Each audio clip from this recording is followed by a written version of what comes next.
नाज़रीन अस्सलाम वालेकुम, आपकी खिदमत में एक नई वीडियो के साथ आपका मेज़बान हाज़िर है। नाज़रीन सलाम है ऐसे जरूरतमंद और दलेर एंकर को जो हकीकी बातें कहने से पीछे नहीं हटती हैं। आज समर अब्बास ने बड़ी दलेरी के साथ नून लीग की लोटे जवेद लतीफ की ऐसी चतरोल की है कि अखीरी कर दी है। वीडियो मुलाज़ा फरमाएं, फिर इस पर मुकम्मल तफसील आपके सामने रखते हैं। बताएं कि आज आपने प्रेस कॉन्फ्रेंस की शेखुपुरा से बिलखसूस इस्लामाबाद आके, तो क्या ये शेखुपुरा से इस्लामाबाद आके प्रेस कॉन्फ्रेंस करके आप सिर्फ ये बताने के लिए इस्लामाबाद आए थे कि मियां नवाज शरीफ जो है वो लाडले नहीं है? प्रेस कॉन्फ्रेंस मैंने ज़रूर की, और जहाँ तक आपका सवाल है, ये तो एक हकीकत है। 2 माह पहले तक आप इकरार भी करते थे, मजम्मत भी करते थे। आज 2 माह बाद क्या हो गया कि आप कहते हैं कि वो लाडला है? अगर आप समझें कि वो बंदा मियां जावेद लतीफ साहब छोड़ें जी, ये लाडलापन ये नहीं तो और क्या है कि हाई कमिश्नर एयरपोर्ट पर मियां नवाज शरीफ को सी ऑफ करने आता है, ये जानते हुए भी कि वो सजा याफ्ता है। और दूसरी तरफ एक सजा याफ्ता मुजरिम का केस इस्लामाबाद हाई कोर्ट में जमानत मिल जाती है इस्लामाबाद से, फिर इस्लामाबाद हाई कोर्ट की बायोमेट्रिक मशीन एयरपोर्ट पर पहुंच जाती है। फिर नैब केसेस में भी जो नैब जिसको मुखालफत करनी चाहिए थी, ना बेल की मुखालफत करता है, ना आपके अपीलों की मुखालफत करता है, तो फिर ये लाडलापन नहीं है तो क्या है फिर ये? समर, आप बहुत अच्छी बात कर रहे हैं। अब इसी पे आते हैं। मुझे ये बताएं, आप बायोमेट्रिक पे तो इतराज़ कर रहे हैं कि वो एयरपोर्ट आ जाती है। आपको याद नहीं है कि ज़मान पार्क में होते हुए इंटरम बेलें हो रही थी? आपको याद नहीं है कि एक कोर्ट में जब वो मासूफ पेश होते थे तो कोर्ट के अंदर नहीं जाते थे, गाड़ी में बैठे रजिस्टर आ जाता था गाड़ी में, और उनको उनकी हाजिरी को कबूल कर लिया जाता था। वो अलग बात है कि बाद में रजिस्टर भी गायब कर दिया जाता था। कभी आपने ऐसा देखा है इससे पहले 76 सालों में? आप उस पर एतराज़ कर रहे हैं कि बायोमेट्रिक जो है वो मशीन जो है वो एयरपोर्ट पर आई, उसके लिए आई जिसके आपने 11 साल जिंदगी के जाया कर दिए। इससे बड़ा जुल्म और आपने जो है फांसी जमानतों का जिक्र किया कुछ देर पहले, उसमें फर्क यह है कि एक तो खान साहब जो है वो मुलजिम थे और दूसरा वो पाकिस्तान के अंदर मौजूद थे। मियां साहब सजा याफ्ता भी थे और पाकिस्तान से बाहर भी थे। समर मेरे भाई, तहम्मुल से मेरी बात सुन लें। मुझे तकलीफ हुई है इसलिए मैंने ऊंची आवाज में बात की है। मैं आपसे ये गुजारिश कर रहा हूं, होना तो ये चाहिए था जब 2 माह पहले। तो फिर आप हुकूमत में आने के बाद उन किरदारों को फिर अदालत में बुलाएंगे क्या? देखें, मुझे मत कोई ये बात कहे कि आपका वो बयानिया कहाँ है। मुझे आज कोई मत ये दर्स दे कि आप वोट को इज्जत दो की बात करें। भाई, वोट को इज्जत दो की हम बात करते रहेंगे कि आइन कानून का एहतराम करो। हम बात करते आए हैं और आगे भी करेंगे कि खुदा के लिए आइन कानून के मुताबिक अदारे काम करना शुरू कर दें, तो वो जवेद लतीफ मुल्ज़म हो, कोई और मुल्ज़म हो, आइन कानून रास्ता। तो फिर मियां जावेद लतीफ साहब, फिलहाल तो वोट को इज्जत कहीं भी नहीं मिल रही। वोट को इज्जत मिलती है इंतखाबात जब होते हैं। तो जनाब, मुझ समेत तमाम पाकिस्तानी तो ये कहते हैं, हमारी राय तो ये है कि कानून और इंसाफ का निजाम सबके लिए बराबर होना चाहिए, लाडलापन नहीं होना चाहिए ना। नहीं, रुक जाएं भाई, रुक जाएं। तो फिर देख लेना मियां साहब, आज मियां नवाज शरीफ 2 केसेस में सजा याफ्ता होने के बावजूद घर बैठे हैं, और वो खान साहब जो है वो जेल की सलाखों के पीछे हैं, बावजूद इसके कि अभी वो जो है अंडर ट्रायल कह दिए। एक सेकंड भाई, वो उसने किया बकौल आपके भी मेरे भी कि वो तो चला गया जेल की सलाखों के पीछे।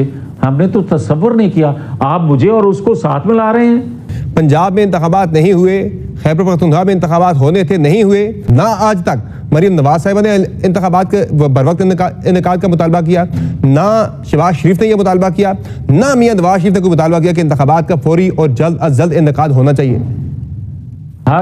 मेरी अर्ज सुन लें, तमाम बातें हर बंदा नहीं दोहराता, हर बंदा अपनी अपनी बात कर रहा होता है। मुस्लिम लीग के किसी मेंबर ने यह बात कही है कि इंतखाबात नहीं होने चाहिए?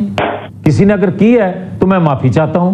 और अगर मैं कर रहा हूं तो क्या सारे के सारे लोग आके रोज यही कहें आज कि से कहना शुरू किया होने चाहिए? मैं कह रहा हूं। और एक और मैं बात आपसे कहना चाहता हूं, क्या पाकिस्तान के अंदर सिर्फ नवाज शरीफ है? आज जो तहरीक इंसाफ के साथ हो रहा है वो कह रहे हमारे साथ भी ज्यादती हो रही है, तो फिर आप उसको भी गलत मानेंगे और कहेंगे कि गलत हो रहा है? एक सेकंड ना भाई, एक सेकंड समर, मुझे ये बता दें, क्या मैंने उस वक्त कोई पाकिस्तान के अंदर 9-10 मई का जुर्म किया था तो फिर मेरे भाई उस वक्त मेरे साथ रायत की गई थी, आज इनके साथ जुल्म हो रहा है। और अगर ये सारी चीजें सिर्फ और सिर्फ 76 सालों में एक शख्स ने की हैं, एक जमात ने की हैं, तो फिर मेरे भाई उन्होंने ही कानून का, जो अगर पाकिस्तान के कोई आइन कानून को मानता है, तो अगर पाकिस्तान के अंदर अदारे काम करते हैं तो फिर उनको काम चले मियां साहब, मुझे आप ये बता दें कि अब पंजाब की वजारत आला की बात चल रही है। PMLN के कुछ रहनुमा कह रहे हैं, मोहम्मद जुबैर साहब कह रहे हैं कि मरीम नवाज साहब अगली वज़ीर आला पंजाब होंगी। तो मुझे ये बताएं कि पार्टी में ऐसी कोई कंसल्टेशन चल रही है कि एक खुसूसी सिनेरियो की बात हो रही है। खुसूसी सिनेरियो तो यही हो सकता है कि मियां नवाज शरीफ अगर वज़ीर-ए-आज़म नहीं बनते, शहबाज साहब वज़ीर-ए-आज़म बन जाते, तो फिर मरीम नवाज साहब पंजाब की वज़ीर आला बन जाएंगी। पहली बात तो यह है कि मियां नवाज शरीफ साहब वज़ीर-ए-आज़म बने क्यों ना। मुस्लिम लीग में तो कोई दूसरा इस पोजीशन में नहीं है कि किसी को एक वोट उसकी जात के हवाले से मिल जाए। लोग कहते थे हमें कि मुस्लिम लीग जो है वो बेल्ट पेपर तो भर लेती है, मगर मुस्लिम लीग जो है वो जलसे नहीं भर सकती, उसका वोटर जलसों में नहीं आता। अच्छा, बाहर में ये बता दें मुझे कि खुर्शीद शाह साहब ने, यानी पीपल्स पार्टी जो है वो 16 माह की PDM हुकूमत का हिस्सा बनने पर अवाम से माफी मांग रही है हाथ जोड़कर। आप भी उस हुकूमत का हिस्सा थे, लेकिन आप हुकूमत में होते हुए उन लोगों में थे, वजीर होते हुए भी, कि जो इस हक में नहीं थे कि हुकूमत का हिस्सा रहना चाहिए। तो आज फिर आप भी जिस तरह के हालात पाकिस्तानी अवाम फेस कर रहे हैं, जिस तरह की बैड गवर्नेंस थी, तो क्या आप भी फिर अवाम से माफी मांगेंगे कि आपको ये 16 महीने की गवर्नेंस जो है बहुत बुरी थी और आपको ये हुकूमत नहीं लेनी चाहिए थी? जो खुर्शीद शाह कह रहा है वही मेरा मौक़िफ़ था।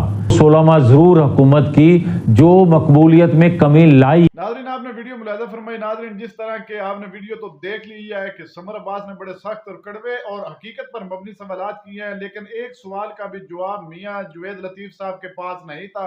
शाएं बाएं करते रहे और झूठे बयानात जो है वो आगे से देते रहे। नाज़रीन, इस वक्त जो है मुस्लिम लीग नवाज, उनको तमाम सहूलतकारियां दी जा रही हैं और सब कुछ अवाम को नजर आ रहा है कि हर जगह पे नवाज शरीफ के लिए मैदान सजाए जा चुके हैं और मुसलसल दूसरी जानब PTI पर तशद्दुद किया जा रहा है, उनको निशाने पर रखा हुआ है, उसे बल्ले का निशान भी छीन लिया गया है और भी यहाँ तक कि ऊंचे हथकंडे इस्तेमाल किए जा रहे हैं कि इलेक्शन तो करीब है, लेकिन इलेक्शन वाले दिन तक हमने इंतकामी कार्रवाई जो है वो PTI पर जारी रखनी है और इनको कोशिश करते रहना है कि किसी तरह इनको इलेक्शन से पीछे हटा दिया जाए, इलेक्शन में ये जमात ना हो और बिल्कुल साफ और शफाफ जो है वो हमें लेवल मिले, क्योंकि जो लेवल प्लेइंग फील्ड है वो सिर्फ और सिर्फ इस वक्त नवाज शरीफ के लिए है, उसमें कोई और फील्ड नहीं, ना ही उनमें कोई और बैट्समैन है। सिर्फ इस वक्त बैट्समैन भी नवाज शरीफ है और बॉलर जो है वो भी नवाज शरीफ का अपने ही है। तमाम मैदान तो लग चुका है, लेकिन सियासी दंगल में मुछाड़ ऐसा मचेगा कि ये देखते ही रह जाएंगे। 8 फरवरी को अवाम इनको एक इबरतनाक शिकस्त देकर इनसे ये जुल्म का बदला जरूर लेगी। नाज़रीन, आपने वीडियो मुलाहिज़ा फरमाई है, क्या आपको लगता है कि समर अब्बास ने इस मियां जुवैद लतीफ से ठीक किया या गलत किया है? कमेंट सेक्शन में अपनी कीमती राय लाजमी दीजिए। अगली वीडियो तक आपने मेजबान को दीजिए इजाजत। अल्लाह हाफिज।